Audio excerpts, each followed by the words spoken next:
আলোচিত ডিবি হারুন সহ 18 পুলিশ কর্মকর্তাকে বরখাস্তের প্রজ্ঞাপন। জঙ্গি নাটকে 7 হত্যায় সাবেক আইজি জাবেদ পাটোয়ারি সহ 5 জনের বিরুদ্ধে ওয়ারেন্ট। ঝামেলা পাকাচ্ছে ফ্যাসিস্টের দোসররা, অভিযোগ বিএনপির।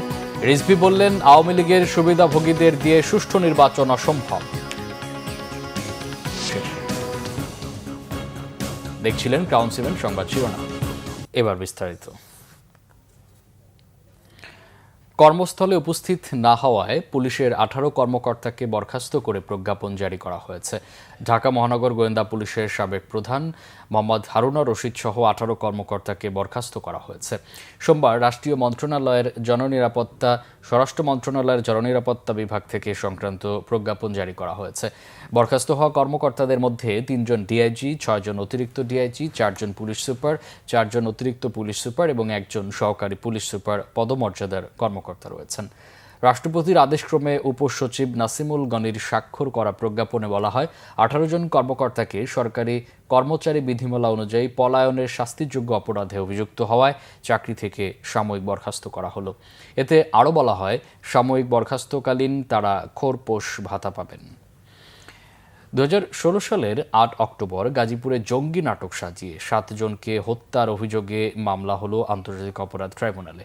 মামলায় অভিযুক্ত করা হয়েছে সাবেক আইজিপি ও সে সময়ে এসবি প্রধান জাবেদ পাটোয়ারি সহ 5 জনকে। এই মামলায় অভিযুক্ত 5 জনের বিরুদ্ধে গ্রেফতারি পরোয়ানা জারি করেছেন আন্তর্জাতিক অপরাধ ট্রাইব্যুনাল 1।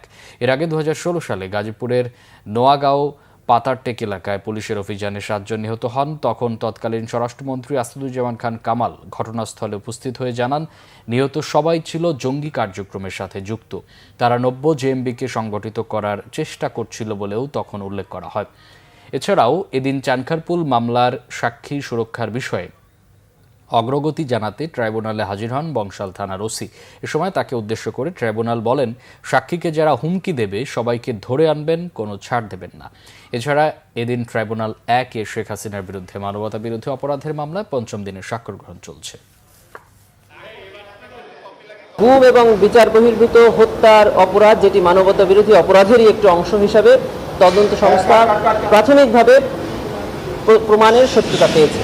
তারই ভিত্তিতে এই 5 জনের বিরুদ্ধে একটি গ্রেফতারের আবেদন তদন্ত সংস্থা আমাদেরকে জানিয়েছিল। আমরা আন্তর্জাতিক অপরাধ ট্রাইব্যুনালে সাবেক আইজিপি জাবেদ পাটোয়ারি সাহেব সহ 5 জনের বিরুদ্ধে গ্রেফতারি পরোয়ানার আবেদন করেছিলাম। মাননীয় ট্রাইব্যুনাল তাদের বিরুদ্ধে গ্রেফতারি পরোয়ানা জারি করেছে।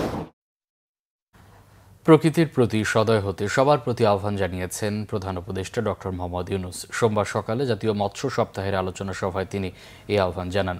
জাতীয় মৎস্য সপ্তাহ উপলক্ষে চীন মৈত্রী সম্মেলন কেন্দ্রে আলোচনা সভার আয়োজন করে মৎস্য ও প্রাণী সম্পদ মন্ত্রণালয়। মৎস্য খাতে অবদান রাখা 9 জন ব্যক্তি ও প্রতিষ্ঠানকে স্বর্ণ, রৌপ্য ও ব্রোঞ্জ পদক তুলে দেন প্রধান উপদেষ্টা। আলোচনায় অংশ নিয়ে প্রধান উপদেষ্টা ডক্টর মোহাম্মদ ইউনূস বলেন, জলাশয় দূষণ ও জলবায়ু পরিবর্তনের কারণে মৎস্য উৎপাদনে ক্ষতিকর প্রভাব পড়ছে। মৎস্য উৎপাদনে বিরূপ প্রভাব ঠেকাতে যথাযথ পদক্ষেপ নেওয়ার আহ্বান জানান তিনি। বিশ্ববিদ্যালয়ের পাঠ্যক্রমে গভীর সমুদ্রে মাছ ধরার বিষয়টি অন্তর্ভুক্ত করার আহ্বানও জানান প্রধান উপদেষ্টা।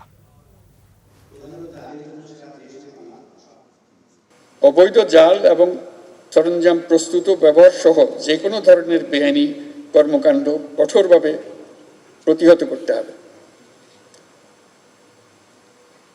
এটা শুধু কোনো একটা পুলিশ বাহিনী বা কেউ গিয়ে করবে তা না, এটা আমাদের নাগরিক দায়িত্ব হিসেবে আমাদেরকে করতে হবে। সবাই সবারটা, সবার অঞ্চল, সবার এলাকা নিশ্চিত করতে হবে কেউ যেন আমাদের এটার থেকে বঞ্চিত না হয়। এখন যেভাবে অগ্রসর হচ্ছি, আমাদের মনে হয় আগামী প্রজন্মর ভাগ্য সংকীর্ণ হয়ে যাচ্ছে, অথচ আমাদের দায়িত্ব ছিল সেটাকে আরো প্রসারিত হবে। কাজে আমাদের গিয়ার বদলাতে হবে, সংকোচনের গিয়ার থেকে আমাদের সম্প্রসারণের গিয়ারে চলে যেতে হবে, এবং আমরা পারি, না পারার কিছু নেই এখানে। আওয়ামী লীগের দোসর পোলিং এজেন্ট দিয়ে সুষ্ঠু নির্বাচন সম্ভব নয় বলে মন্তব্য করেছেন বিএনপির সিনিয়র যুগ্ম মহাসচিব রুহুল কবির রিজভী। সোমবার সকালে সাবেক রাষ্ট্রপতি জিয়াউর রহমানের সমাধিতে নীলফামারী জেলার নবনির্বাচিত কমিটির উদ্যোগে শ্রদ্ধা নিবেদন শেষে এই মন্তব্য করেন তিনি। আর যেসব শিক্ষকরা কোনো দলের বায়াসড না হয় তাদের পোলিং এজেন্ট করার আহ্বান জানান তিনি। এছাড়া পিআর পদ্ধতিতে নির্বাচন বাংলাদেশের জন্য উপযোগী নয় বলেও জানান তিনি।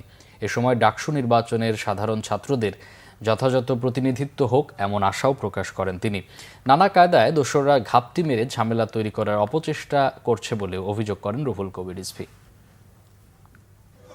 ফেব্রুয়ারি মাসে যে নির্বাচন হবে রোজার আগে, সেটা অবাধ সুষ্ঠু নির্বাচন হবে, কিন্তু আওয়ামী লীগের আমলে 16,399 জন প্রাইমারি স্কুলের শিক্ষক নেওয়া হয়েছে।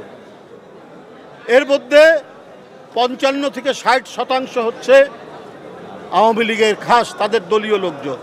এরা যদি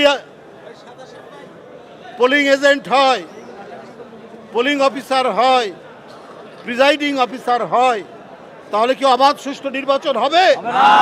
জনগণ তার এলাকায় আগে থেকেই তারা চেনে এবং এই চেনার কারণেই তারা বাছাই করে কাকে ভোট দিবে। এটাই হচ্ছে প্রতিষ্ঠিত পদ্ধতি। এর বাইরে গেলে জনগণ বিভ্রান্ত হবে। সুতরাং পিআর পদ্ধতি এই মুহূর্তে কোনো উপযুক্ত পদ্ধতি নয়।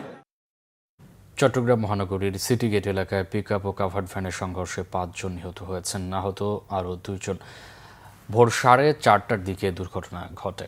স্থানীয়রা জানায় একটি ছোট পিকআপ ভাটিয়ারি থেকে মহানগরীর ফিশারিঘাট যাচ্ছিল।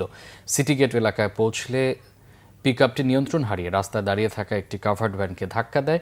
এতে ঘটনাস্থলেই 3 জন নিহত এবং হাসপাতালে নেওয়ার পর আরও 2 জনের মৃত্যু হয়। বেপরোয়া গতির কারণে এমন দুর্ঘটনা বলে দাবি স্থানীয়দের। চট্টগ্রাম মেডিকেলের পুলিশ ফাঁড়ির পরিদর্শক মোহাম্মদ আলাউদ্দিন জানান, নিহতদের মধ্যে 3 জনের নাম পাওয়া গেছে। তারা হলেন রনি দাস, আকাশ দাস ও অজিত দাস। সীতাকুণ্ড জেলেপাড়া থেকে ফিশারিঘাট মাছের আড়তে যাওয়ার পথে দুর্ঘটনার শিকার হয় তাদের বহনকারী পিকআপটি। এই ছিল এখনকার মতো। পরের সংবাদ সন্ধ্যা 6টায়, এর আগে 5টায় নিউজ টপ 10। এতক্ষণ সাথে থাকা অসংখ্য ধন্যবাদ।